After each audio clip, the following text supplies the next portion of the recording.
Selamat pagi jemaat sekalian. Mari kita buka Alkitab kita. Nah, kita akan membaca dari kitab Ester pada hari ini. Ester pasal yang pertama.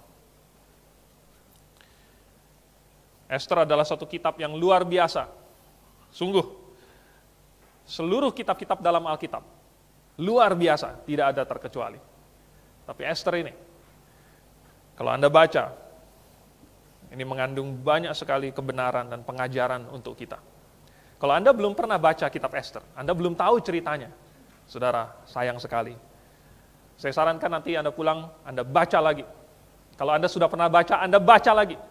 Karena demikian bagusnya kitab Ester ini.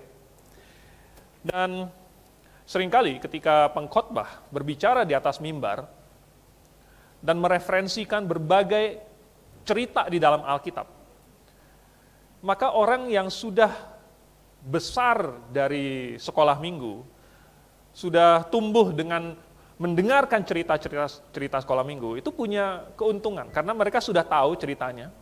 Ketika pengkhotbah menyebutnya, sudah langsung nyambung, oh maksudnya si itu, maksudnya cerita itu, peristiwanya seperti demikian. Oleh sebab itu, kalau Anda masih punya anak-anak yang masih kecil, atau remaja, maka saya sarankan Anda membawa mereka untuk ikut datang sekolah minggu. Ya, memang 1 jam lebih cepat, jam 9, sekolah minggu kita jam 9. Tetapi, sungguh manfaatnya itu tidak dapat diukur dengan jam, diukur dengan materi, karena keuntungannya bersifat rohani. Oke, mari kita buka di dalam Ester pasal yang pertama, kita akan membaca ayat 16 sampai 22. Jadi ini sudah saya potong. Kita mulai dari 16 sampai 22 supaya kita tidak terlalu lama. Makanya saya sarankan nanti Anda pulang, Anda baca lagi mulai dari ayat 1-nya. Oke. Kita akan membaca mulai dari ayat yang ke-16, Ester pasal yang pertama. Saya akan membaca, jemaat sekalian boleh mengikuti di dalam hati. Maka sembah memukan di hadapan raja dan para pembesar itu. Wasti sang ratu bukan bersalah kepada raja saja, melainkan juga kepada semua pembesar dan segala bangsa yang di dalam segala daerah Raja Ahasuerus. Karena kelakuan sang ratu itu akan merata kepada semua perempuan, sehingga mereka tidak menghiraukan suaminya. Apabila diceritakan orang, Raja Ahasuerus menitahkan supaya Wasti sang ratu dibawa menghadap kepadanya, tetapi ia tidak mau datang. Pada hari ini juga, istri para pembesar raja di Persia dan Media yang mendengar tentang kelakuan sang ratu akan berbicara tentang hal itu kepada suaminya, sehingga berlarut-larutlah penghinaan dan kegusaran. Jikalau baik pada pemandangan raja, hendaklah dikeluarkan suatu titah kerajaan dari hadapan baginda dan dituliskan di dalam undang-undang Persia dan Media sehingga tidak dapat dicabut kembali, bahwa Wasti dilarang menghadap Ahasuerus, dan bahwa raja akan mengaruniakan kedudukannya sebagai ratu kepada orang lain yang lebih baik daripadanya. Bila keputusan yang diambil raja kedengaran di seluruh kerajaannya, alangkah besarnya kerajaan itu, maka semua perempuan akan memberi hormat kepada suami mereka, daripada orang besar sampai kepada orang kecil. Usul itu dipandang baik oleh raja serta para pembesar. Jadi bertindaklah raja sesuai dengan usul memukan itu. Dikirimkanlah oleh baginda surat-surat ke segenap daerah kerajaan. Tiap-tiap daerah menurut tulisannya dan tiap-tiap bangsa menurut bahasanya. Bunyinya, setiap laki-laki harus menjadi kepala dalam rumah tangganya dan berbicara menurut bahasa bangsanya. Oke, jadi frase terakhir dan berbicara menurut bahasa bangsanya ini sebenarnya dalam bahasa Inggris diterjemahkan lebih baik. Ini diterjemahkan ke dalam semua bahasa. Ya, jadi bukan setiap laki-laki harus berbicara menurut bahasa bangsanya, tetapi setiap laki-laki harus menjadi kepala dalam rumah tangganya, dan ini ditulis dalam setiap bahasa. Oke, mari kita berdoa. Bapa di surga, kami mengucap syukur atas firman Tuhan yang telah Engkau tuliskan bagi kami, dan begitu banyaknya kebenaran yang Engkau sembunyikan di dalam supaya kami gali. Tuhan tolong supaya ketika kami mempelajarinya, pikiran kami terbuka, juga hati kami terbuka sehingga kami menundukkan diri kepada kuasa firman Tuhan dan kami merendahkan hati kami untuk melakukannya. Tolong berikan kami kekuatan itu Tuhan. Dalam nama Tuhan Yesus kami berdoa. Amin. Kitab Ester luar biasa. Pernahkah jemaat sekalian membayangkan bagaimana seandainya Tuhan bermain catur? Saya tahu di sini ada banyak yang hobi main catur. Ya. Di bawah sudah ada pendaftaran untuk HUT kita. Lomba catur terakhir saya lihat di situ sudah 42 peserta. Wow. Berarti di Grave ya, dan GBIA lain ada 42 orang yang cukup yakin mau ikut lomba catur, tanding catur. Tapi bagaimana seandainya kalau Tuhan sendiri main catur? Ya. Wah, dia tahu setiap langkahnya, ya kan? Dia tahu setiap langkah, dia tahu setiap permutasi, setiap kemungkinan. Sebelum langkah itu dijalankan, Tuhan sudah tahu hasil akhirnya sepenuhnya berada dalam kendali Tuhan. Itu kalau Tuhan yang main catur.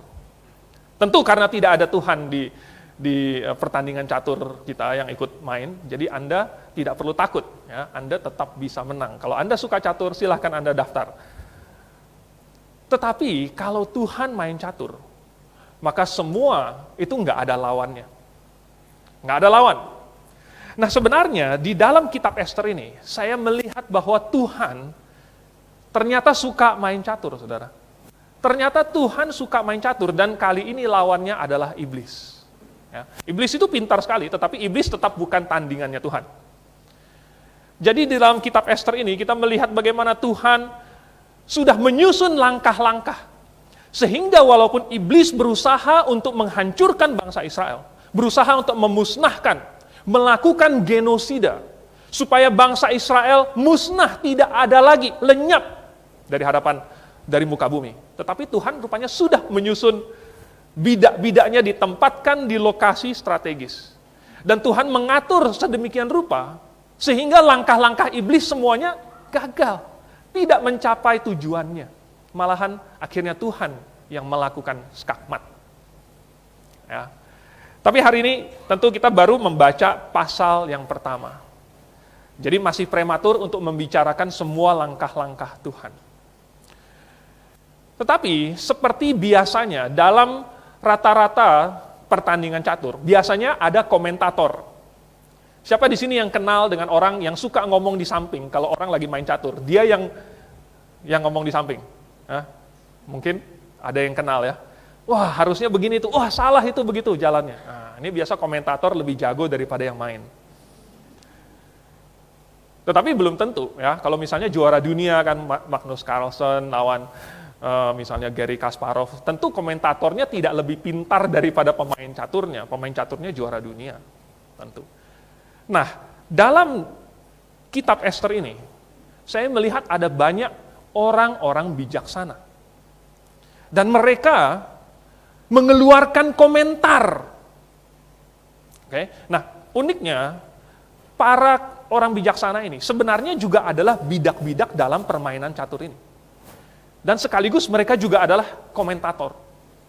Ya, mereka ikut dalam permainan itu, walaupun mereka tidak menyadari bahwa mereka adalah pion-pion saja. Tetapi mereka mengeluarkan komentar. Mereka adalah orang-orang yang bijaksana. Dari pasal 1, pasal 4, pasal 6, dan pasal-pasal lainnya, ada orang-orang bijaksana yang mengucapkan kata-kata berhikmat. Dan saya ingin mengajak kita untuk melihat kata-kata berhikmat tersebut, dan apa yang bisa kita pelajari dari kata-kata orang-orang bijaksana ini.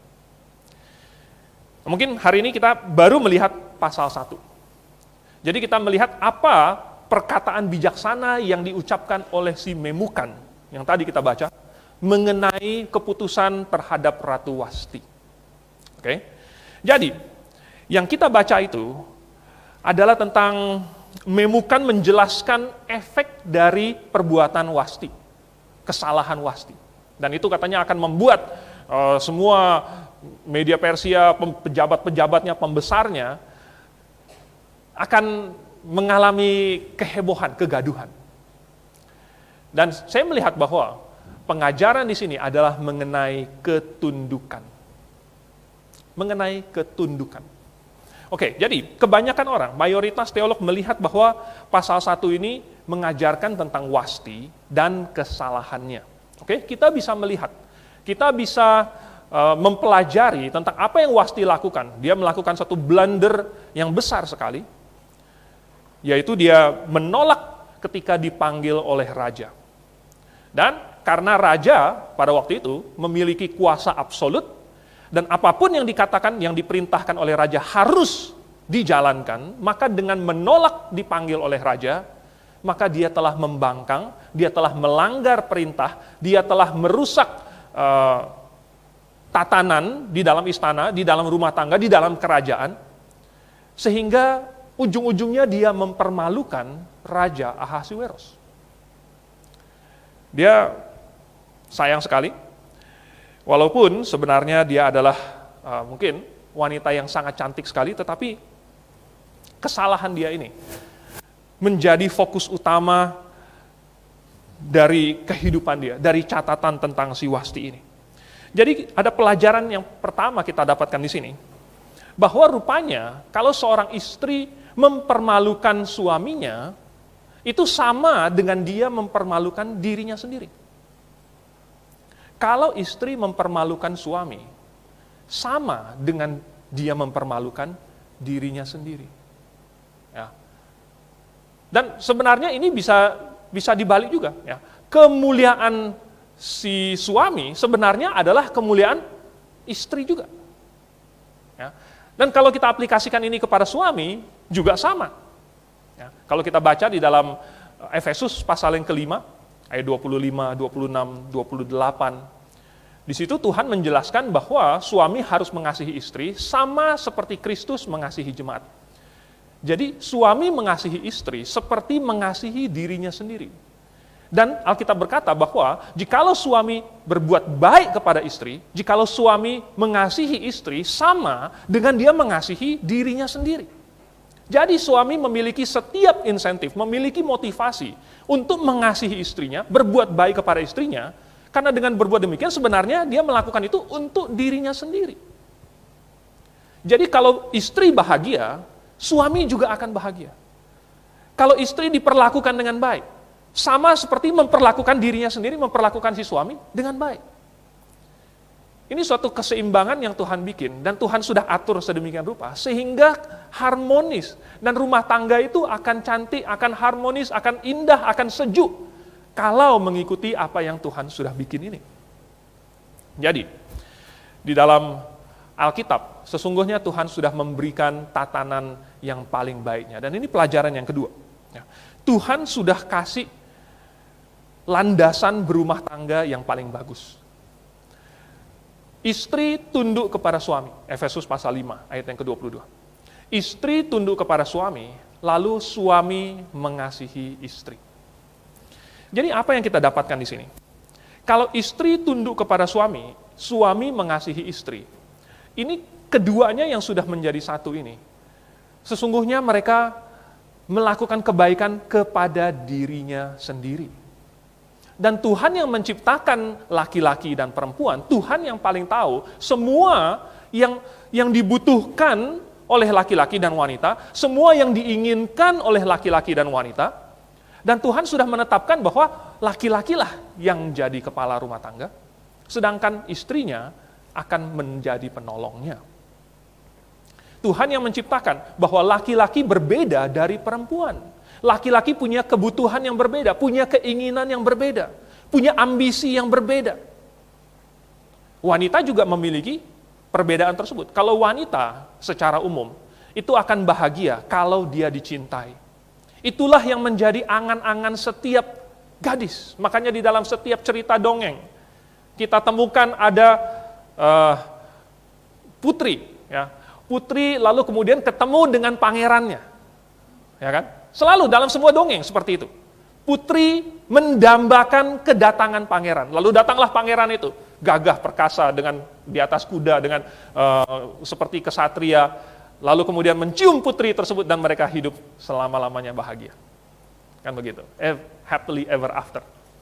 Ini yang didambakan oleh setiap gadis. kalau mereka dicintai, kalau mereka dikasihi, bahkan kalau mereka dimanjakan. Itu yang membuat mereka merasa nyaman dan enak. Ini Tuhan yang bikin. Ya, secara umum seperti itu. Lalu bagaimana dengan laki-laki? Laki-laki dari kecil saja sudah misalnya nakal gitu ya. Bukan seperti saya. Walaupun saya cukup nakal juga waktu kecil. Tetapi anak kecil, laki-laki biasanya nakal, dan kalau makin besar, dia sudah makin lepas dari ibunya, ya, makin lepas dari orang tuanya. Tidak lagi merasa mau dimanja terus. Beda dengan anak perempuan. Anak perempuan masih senang terus dimanja dan disayang dan dilindungi. Tetapi laki-laki berbeda, karena Tuhan menciptakannya berbeda. Laki-laki memiliki suatu drive, suatu dorongan. Laki-laki ada suatu dorongan kompetitif di dalam dirinya. Dia mau menang, dia mau menghasilkan sesuatu, dia mau mencapai sesuatu. Dia mau mencapai kehormatan. Dan laki-laki akan bahagia, akan puas ketika dia dihormati. Itu yang Tuhan sudah ciptakan. Jadi, waktu Tuhan membuat peraturan bahwa istri tunduk kepada suami, suami mengasihi istri, sebenarnya Tuhan sudah menciptakan balance yang paling tepat, yang akan menciptakan keharmonisan dan kebahagiaan. Ya. Nah, kalau manusia mau membalik itu, mau membaliknya, seperti yang dilakukan oleh kaum feminis. Mereka berkata bahwa, kita tidak mau kalau laki-laki yang menjadi kepala rumah tangga. Gimana kalau disamakan saja, disejajarkan? Bahkan katanya untuk kompensasi, karena selama ini laki-laki yang di atas, kalau gitu sekarang kita ubah, laki-laki harus bayar, saya mau balas dendam, sekarang laki-laki yang di bawah, saya mau injak laki-laki. Ini gerakan feminisme di Amerika. Dan apa yang terjadi? Kita lihat saja di Amerika, tatanan sosialnya rusak, rumah tangganya rusak, perceraian di mana-mana. Nah, tidak ada kasih, tidak ada sukacita. Kenapa? Karena mereka merusak tatanan yang Tuhan sudah ciptakan. Nah, justru para feminis ini yang akan berkata, sebenarnya Wasti ini nggak salah. Yang salah itu Ahasiwerosnya. Ahasiweros ini dia mabuk-mabukan.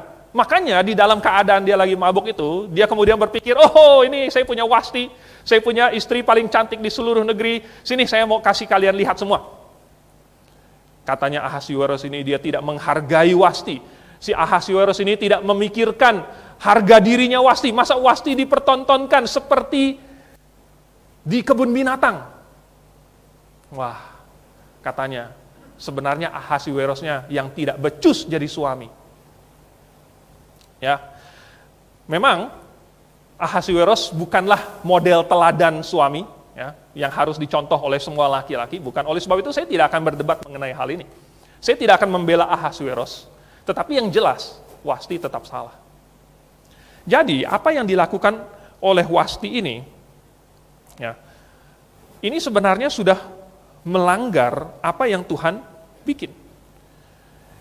Jadi dengan demikian Tuhan menjadikan Wasti sebagai kontras dari Ester. Saya melihat bahwa dalam pasal 1 cerita tentang Wasti, semuanya tentang Wasti.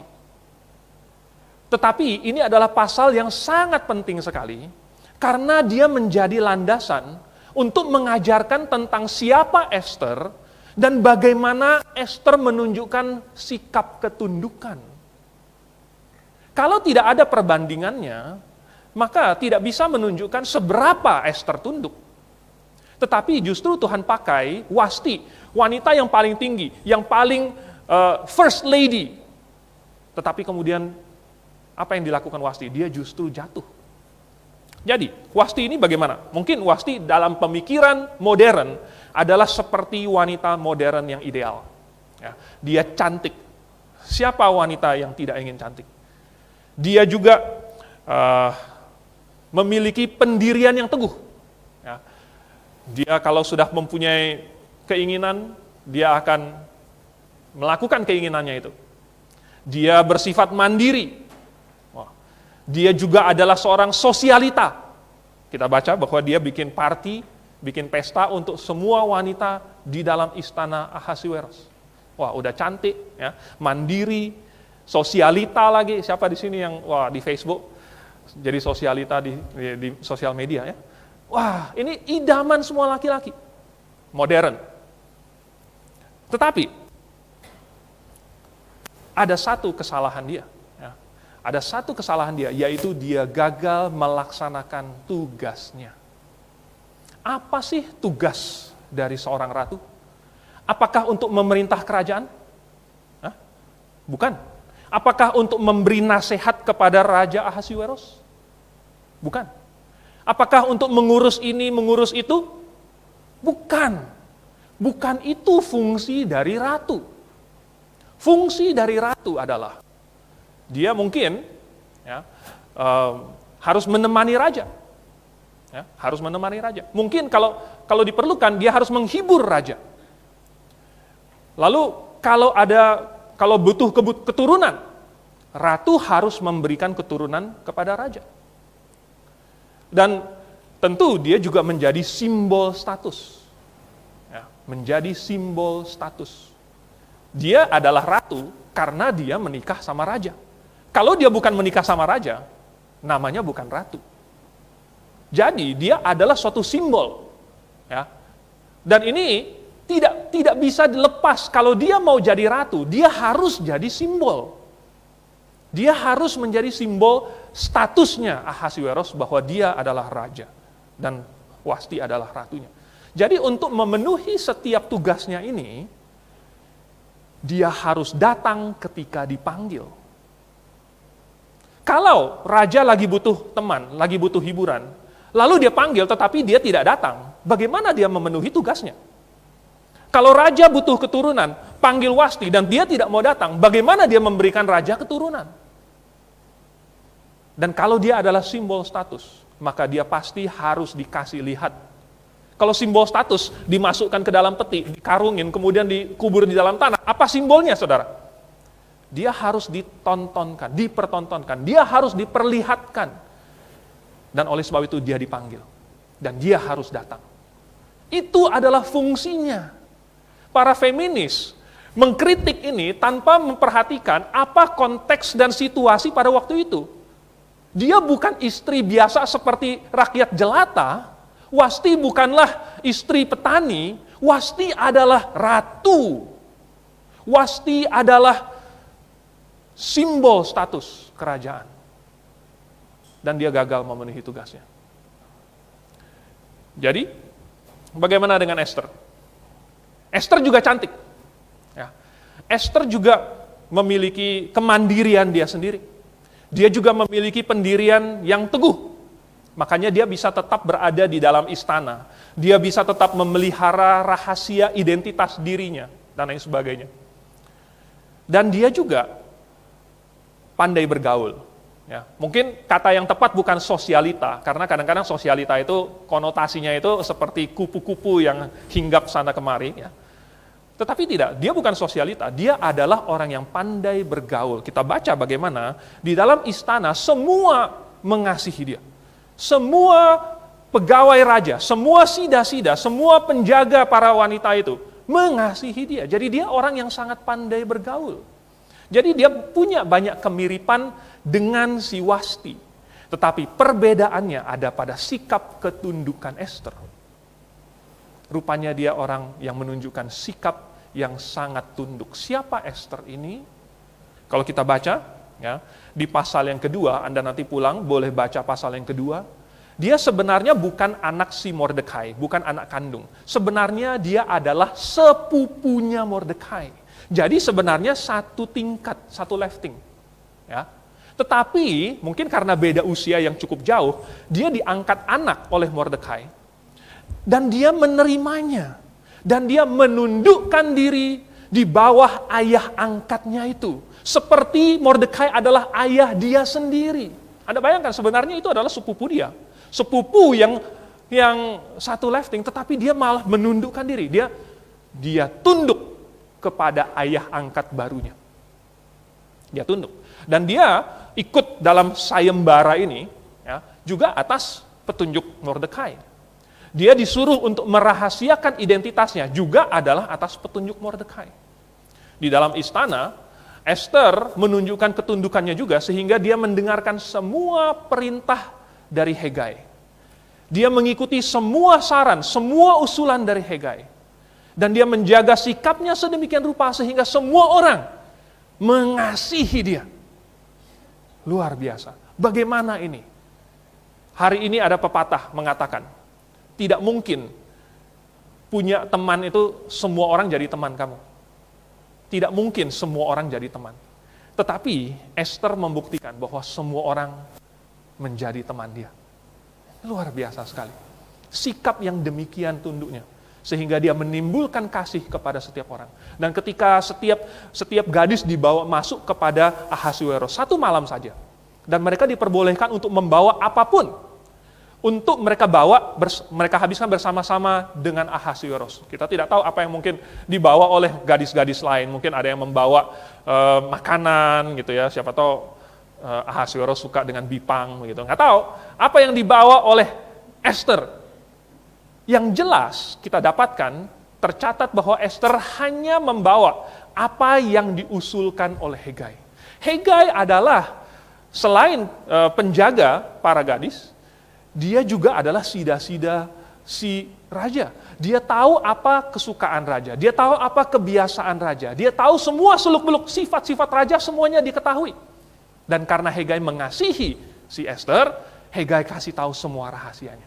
Oh, dan Esther tidak sok tahu. Hegai tahu apa? Saya lebih tahu. Tidak. Esther menunjukkan sikapnya yang tunduk. Apapun yang disarankan oleh Hegai, dia ikut. Bukan berarti dia tidak punya pemikiran dia sendiri. Bukan berarti dia bodoh. Nanti kita akan lihat bahwa Esther sebenarnya tidak bodoh. Esther sangat cerdas. Tetapi justru kecerdasannya itu dia pakai dengan cara yang bijaksana. Dia tahu Hegai ini lebih tahu. Semua tentang raja dia tahu. Kalau begitu saya akan ikut. Saya akan tunduk kepada Hegai. Dan sikap ketundukan itulah yang membuat Raja Ahasuerus lebih mengasihi Esther dibandingkan semua anak gadis lain. Dan akhirnya Ahasuerus mengangkat Esther menjadi ratu menggantikan Wasti. Dan sampai waktu itu pun dia masih berada di bawah naungan Mordekai. Jadi ironis sekali bahwa cara untuk menaklukkan hati laki-laki adalah dengan tunduk. Oh, ini rahasia untuk para anak muda. Ya. Bukan dengan cara lebih jago, lebih hebat, lebih kuat. Bukan itu caranya. Itu hanya akan bikin singa jantannya itu ketakutan dan lari. Saudara. Ya. Kalau mau membuat singa jantannya itu datang, ya, maka dia harus menundukkan diri. Kalau singa betina itu dia akan baring, lalu kemudian bertindak submisif. Ya. Dia bukan mau galak-galakan sama singa betina, singa itu jantannya, enggak akan. Karena cara untuk menaklukkan hati laki-laki bukanlah dengan memukulnya sampai dia tunduk, tetapi ditundukkan dengan cara menundukkan diri. Wow, luar biasa sekali. Apa yang dilakukan oleh Esther. Jadi Esther, dia tunduk kepada ayah angkatnya, Mordekai, dia tunduk kepada suaminya, Raja Ahasuerus. Dan sampai pada puncaknya, di pasal 4, Anda baca, nanti di pasal 4, waktu itu Haman sudah merencanakan untuk membunuh semua bangsa Yahudi dan sudah mendapatkan approval dari Raja Ahasuerus. Sehingga sudah dikirimkan ke semua bangsa dan di benteng Susan itu juga, bahwa pada hari tanggal 13 Adar itu akan ada pembasmian, pembunuhan besar-besaran kepada semua orang Yahudi. Sehingga mereka semua gempar dan mereka pikir, mati kita, habis kali ini. Lalu Mordekai datang kepada Esther dan berkata, kamu harus menghadap raja, lalu kamu harus memohonkan belas kasihan raja untuk bangsa kita.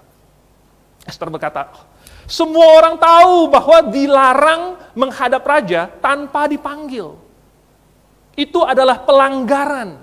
Dan ironisnya, yang diminta oleh Mordekai ini adalah pelanggaran yang sama yang dilakukan Wasti, cuman kebalik.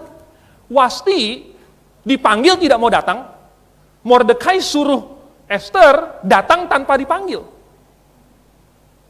Ya, sebenarnya pelanggarannya sama, cuman dibalik aja.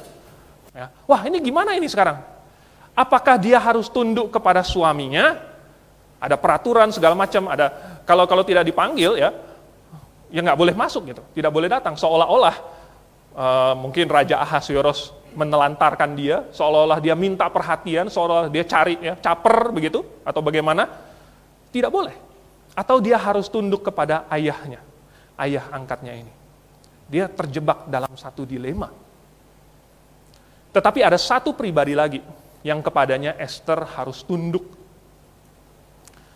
Dan Mordekai dengan sangat cermat mengatakan, dia melihat, dia berkata kepada Esther bahwa mungkin untuk saat seperti inilah kamu diangkat menjadi ratu.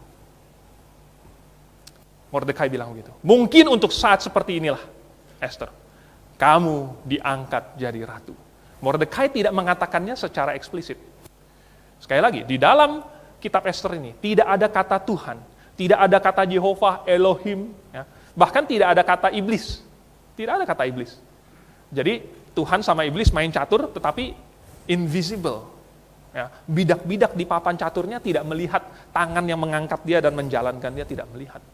Tetapi walaupun Mordekai tidak menyebutkan secara eksplisit, tetapi maksud Mordekai adalah Tuhan yang telah menaruh Esther di posisi ratu. Tuhan yang telah mengangkat Esther. Semua suksesnya Esther adalah karena Tuhan. Tuhan yang memberikan. Dan Tuhan sekarang punya rencana. Dan kamu adalah bagian dari rencana Tuhan. Mordekai ada bilang, seandainya kamu nggak mau, jangan pikir bahwa hanya karena kamu kedudukan ratu, maka kamu akan luput. Enggak. Justru kalau kamu tidak mau ikut rencana Tuhan, maka kamu yang akan binasa. Dan kemudian keselamatan dari Tuhan itu akan datang lewat pihak lain. Jadi, apa yang harus dilakukan oleh Esther sekarang ini? Menjadi jelas. Esther langsung tahu apa yang harus dia lakukan. Jikalau dia terbagi, saya harus mentaati siapa? Saya harus mentaati Mordekai, ayah angkat saya harus taat kepada Ahasuerus, ini raja saya, suami saya. Tetapi ada satu pribadi yang di atas mereka semua, yaitu Tuhan. Dan Esther dengan bijaksana memilih untuk menundukkan dirinya kepada Tuhan. Dan Esther mengakui bahwa semua yang dia terima selama ini adalah karena Tuhan. Tuhan yang mengangkat dia, Tuhan yang memberkati dia, Tuhan yang menaruh dia di situ. Dan Tuhan punya rencana, dan saya mau terlibat dalam rencana Tuhan. Saya mau menundukkan diri saya ke dalam rencana Tuhan untuk dipakai oleh Tuhan, sesuai dengan apa yang Tuhan inginkan. Terserah Tuhan. Ini adalah sikap yang tepat. Dan saudara, di dalam Alkitab banyak menceritakan wanita-wanita yang luar biasa seperti ini. Salah satunya adalah Maria, ibu Yesus. Maria, ibu Yesus ketika didatangi oleh Gabriel dan dikasih tahu bahwa engkau akan mengandung seorang laki-laki. Maria, bagaimana itu mungkin sebab aku belum bersuami? Suatu pertanyaan yang sangat masuk akal. Kamu akan mengandung oleh Roh Kudus. Lalu jawab Maria, aku ini adalah hambamu. Lihatlah, hambamu. Terserahlah kepada Tuhan. Saya hamba Tuhan, mau diapain, terserah kepada Tuhan. Mau dipakai sebagai ibu dari Tuhan, terserah kepada Tuhan. Sikap ketundukan inilah yang luar biasa, yang Tuhan cari dari setiap wanita dan setiap laki-laki. Jadi, yang terjadi pada Esther di sini, kita melihat bahwa dia menunjukkan bahwa dia sangat tunduk kepada Tuhan. Ini yang Tuhan inginkan. Ya. Jadi, tunduk kepada Tuhan itu nomor satu. Dan lebih penting daripada tunduk kepada semua yang lain. Karena, walaupun orang tunduk kepada ayahnya, tunduk kepada suaminya, tunduk kepada orang lain, semuanya tidak berguna kalau dia tidak tunduk kepada Tuhan. Ya. Bisa saja dia tunduk kepada suaminya, tapi suaminya adalah orang jahat. Akhirnya dia memberontak melawan Tuhan. Apa gunanya dia tunduk kepada suaminya? Kalau seorang tunduk, nomor satu dulu, dia harus tunduk kepada Tuhan. Baru dia tunduk kepada manusia yang lain. Ini nomor satu. Dan ini juga adalah pelajaran kita yang ketiga. Yaitu Tuhan sebenarnya mau kita belajar ketundukan. yang ujung-ujungnya adalah supaya kita tunduk kepada Tuhan. Tuhan bukan mau kita belajar ketundukan supaya kita jadi budak. Bukan. Tuhan bukan mau supaya ada kasta-kasta perbudakan. Tidak. Tuhan menyuruh supaya istri tunduk kepada suami, bukan supaya suami menindas istri, bukan. Tetapi tujuannya adalah supaya kita belajar tunduk kepada Tuhan. Tunduk kepada suami, tunduk kepada orang tua, itu semua adalah latihan supaya kita tunduk kepada Tuhan. Ini yang Tuhan inginkan. Jadi, kita sebenarnya adalah manusia berdosa yang memiliki sifat pemberontak di dalam hati kita. Dan ini kita dapatkan karena kita adalah keturunan Adam. Keturunan Adam semuanya tercemar oleh dosa ketika Adam jatuh ke dalam dosa. Dan di dalam diri kita ada sifat pemberontakan. Itulah sebabnya anak-anak kita ajar supaya taat, kita ajar supaya tunduk kepada orang tua. Dan harus diajar demikian, karena kalau tidak, maka anak-anak itu akan tumbuh dewasa tanpa belajar ketundukan. Jadi, anak-anak dari kecil belajar untuk tunduk. Supaya apa? Supaya orang tuanya bisa mengendalikan mereka seumur hidup? Bukan. Tetapi orang tua di situ berfungsi sebagai wakil dari Allah yang kelihatan. Orang tua diberikan kepada anak. Dan orang tua sedemikian rupa sehingga mengenal anak itu. Tahu semua kebutuhan anak itu. Tahu yang baik untuk anak itu. Tahu juga yang buruk untuk anak itu. Dan mengendalikan anak itu, mengarahkannya, menjaganya, mendorongnya, dan lain sebagainya. Dan oleh sebab itu maka anak tersebut harus tunduk kepada orang tuanya. Seperti dia tunduk kepada Allah. Karena Allah lah yang tahu apa yang baik untuk kita. Allah lah yang membimbing kita. Allah lah yang mendorong kita. Allah lah yang mencukupi semua kebutuhan kita seperti orang tua. Nah, kalau kepada orang tua yang kelihatan saja, anak-anak tidak bisa tunduk, bagaimana nanti dia tunduk kepada Allah yang tidak dia lihat? Itulah sebabnya. Maka Tuhan memberikan suatu peran yang sangat penting sekali kepada wanita. Oh, Tuhan kasih peran yang sangat penting, yaitu wanita dijadikan model teladan ketundukan. Model teladan ketundukan. Coba kita lihat di 1 Korintus pasal yang ke-11. 1 Korintus pasal yang ke-11. Oke. Ayat yang ke-10 saya baca. Sebab itu, perempuan harus memakai tanda wibawa di kepalanya oleh karena para malaikat. Memakai tanda wibawa pada kepalanya oleh karena para malaikat. Nah, sekarang saya mau jelaskan sedikit tentang konteksnya. Maksudnya apa? Kalau kita baca mulai dari ayat yang kedua, sebenarnya ya, oleh karena malaikat ini mengacu kepada yang di ayat kedua ini, ya. Ayat kedua, ayat yang ketiga, tetapi aku mau supaya kamu mengetahui hal ini. Hal ini adalah apa? Yaitu kepala dari tiap laki-laki ialah Kristus. Ya. Jadi, hal ini adalah ketundukan kepada Kristus. Ini hal yang mau diajarkan. Lalu, wanita dikasih tanda wibawa, yaitu tudung penutup kepala. Ya, tudung penutup kepala. Secara alamiah, kita sebut itu namanya rambut. Oke? Dan wanita dikasih tudung penutup kepala, yaitu rambut yang panjang. Anda boleh baca lagi nanti di rumah, bahwa rambut yang panjang itu adalah tanda ketundukan. Dan laki-laki katanya itu adalah justru tidak boleh rambut panjang, adalah kehinaan bagi laki-laki kalau dia berambut panjang. Dan adalah kehinaan bagi wanita kalau dia berambut pendek.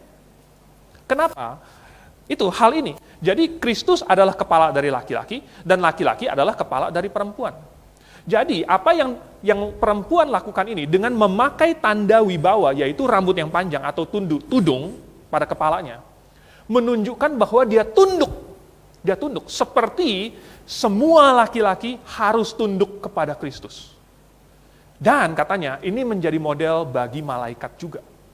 Karena kita tahu ada sepertiga malaikat yang tidak tunduk kepada Allah. Dan Allah mau pakai wanita untuk lihat, untuk kasih lihat kepada malaikat. Nih, lihat, manusia yang tunduk kepada Allah itu seperti ini. Lihat bagaimana dia tunduknya. Gara-gara malaikat, maka wanita dikasih tudung rambut yang panjang.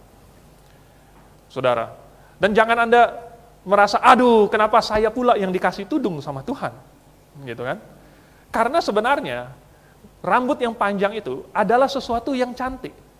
Ya, sesuatu yang feminim, sesuatu yang indah. Dan karena Tuhan mengasihi wanita, maka Tuhan memberikan yang indah itu kepada wanita. Yang indah-indah semuanya dikasih kepada wanita. Wajah yang cantik dikasih kepada wanita atau laki-laki? Kepada wanita. Ya. Rambut yang indah dikasih kepada siapa? Laki-laki atau wanita? Kepada wanita. Ya. Suara yang indah dikasih kepada siapa? Kepada wanita. Karena Tuhan mengasihi wanita. Yang cantik-cantik, yang bagus-bagus dikasih sama wanita. Yang berat-berat, yang susah-susah dikasih sama laki-laki. Ya, dikasih sama laki-laki. Oleh sebab itu laki-laki harus mengerjakan yang berat-berat, mengerjakan yang susah-susah. Harus berpeluh, bersusah payah, harus bekerja. Dikasih sama laki-laki. Tanggung jawab yang berat dikasih kepada laki-laki. Yang indah-indah, yang menyenangkan, yang menyejukkan dikasih kepada wanita.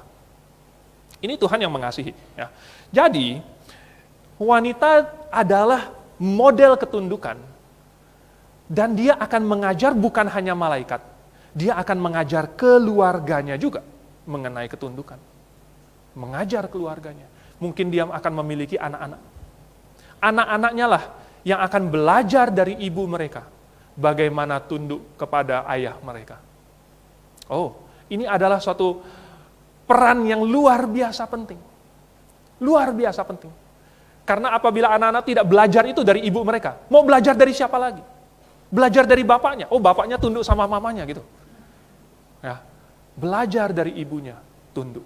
Bahkan bukan hanya mengajar anak-anaknya. Si wanita tersebut bisa juga mengajar suaminya. Mengajar suaminya sehingga suaminya melihat dia dan oh, inilah yang namanya tunduk. Dan itulah yang Paulus katakan bahwa kalau sudah terlanjur menikah dengan orang yang tidak percaya, ya, lalu baru kemudian salah satu pasangannya menjadi percaya, tidak usah cerai. Karena justru dengan sikapnya yang Kristiani, dengan ketundukannya, dia bisa memenangkan suaminya itu. Ini sesuatu yang nyata yang dikatakan di sini. Yang Alkitab sendiri katakan. Jadi, bukan hanya dia bisa mengajar anak-anaknya, mengajar suaminya. Ayahnya juga bisa, dan semua orang. Mereka bisa belajar kepada wanita. Wanita yang cantik, yang mandiri, yang pandai bergaul, dan yang sikapnya penuh dengan ketundukan. Jadi, Wasti sama Esther punya banyak persamaan, ya. Punya banyak persamaan, tetapi kunci perbedaan mereka ada pada sikap ketundukan mereka. Wasti, dia cantik, dia sosialita, dia mandiri, tetapi dia pemberontak. Tetapi dia tidak mau tunduk. Dan ini menyalahi apa fungsi yang Tuhan sudah tetapkan bagi dia.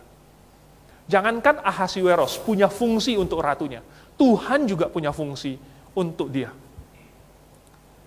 Nah, bagaimana dengan kita? Apakah laki-laki nggak ada fungsi? Ya, laki-laki juga ada fungsi. Selain wanita menjadi model ketundukan, saudara, laki-laki pun harus demikian. Karena sama seperti Kristus tunduk kepada Bapa, laki-laki juga harus tunduk kepada Kristus. Itulah contoh yang Tuhan sudah berikan kepada kita. Jadi, kalau wanita Grafe, wanita GBIA, semuanya seperti Esther ini, ya, mengikuti teladannya Esther, maka akan terjadilah bahwa keluarga akan menjadi bahagia, keluarga akan menjadi sejuk. Dan seperti yang dikatakan di dalam Amsal pasal 12 ayat 4. Istri yang cakap adalah mahkota suaminya. Di dalam Amsal pasal 31, ya, istri yang cakap siapakah yang akan mendapatkannya? Hati suaminya percaya kepadanya. Ya, dia lebih berharga dari permata. Dia berbuat baik kepada suaminya seumur hidupnya. Hati suaminya percaya kepadanya. Suaminya dihormati orang di pintu gerbang. Saudara, menjadikan mereka suatu keluarga, suatu pasangan yang bahagia. Sama-sama bahagia. Bukan cuma satunya bahagia, yang lainnya tertindas. Dua-duanya bahagia. Dan kita semua akan tunduk kepada Kristus dan melakukan kehendak Kristus. Mari kita tundukkan kepala, kita berdoa. Bapa di surga, kami mau belajar terus tentang firman Tuhan. Dan apa yang kami baca, baru satu pasal saja di dalam kitab Ester, sudah memberikan kepada kami hikmat dan kebijaksanaan. Nah, walaupun orang-orang media Persia yang mengenal prinsip yang engkau sudah tuliskan, kami tidak mau ketinggalan, karena kami memiliki firman-Mu yang lebih sempurna, yang sudah paling sempurna. Dan kami tahu bahwa kami perlu mengikuti teladan yang diberikan oleh Ester. Sama seperti Ester belajar dari Wasti untuk tidak mengikuti teladan Wasti, kami pun belajar supaya kami tidak memberontak Tuhan, tetapi kami tunduk kepadamu. Kami berdoa dan mengucap syukur dalam nama Tuhan Yesus. Amin.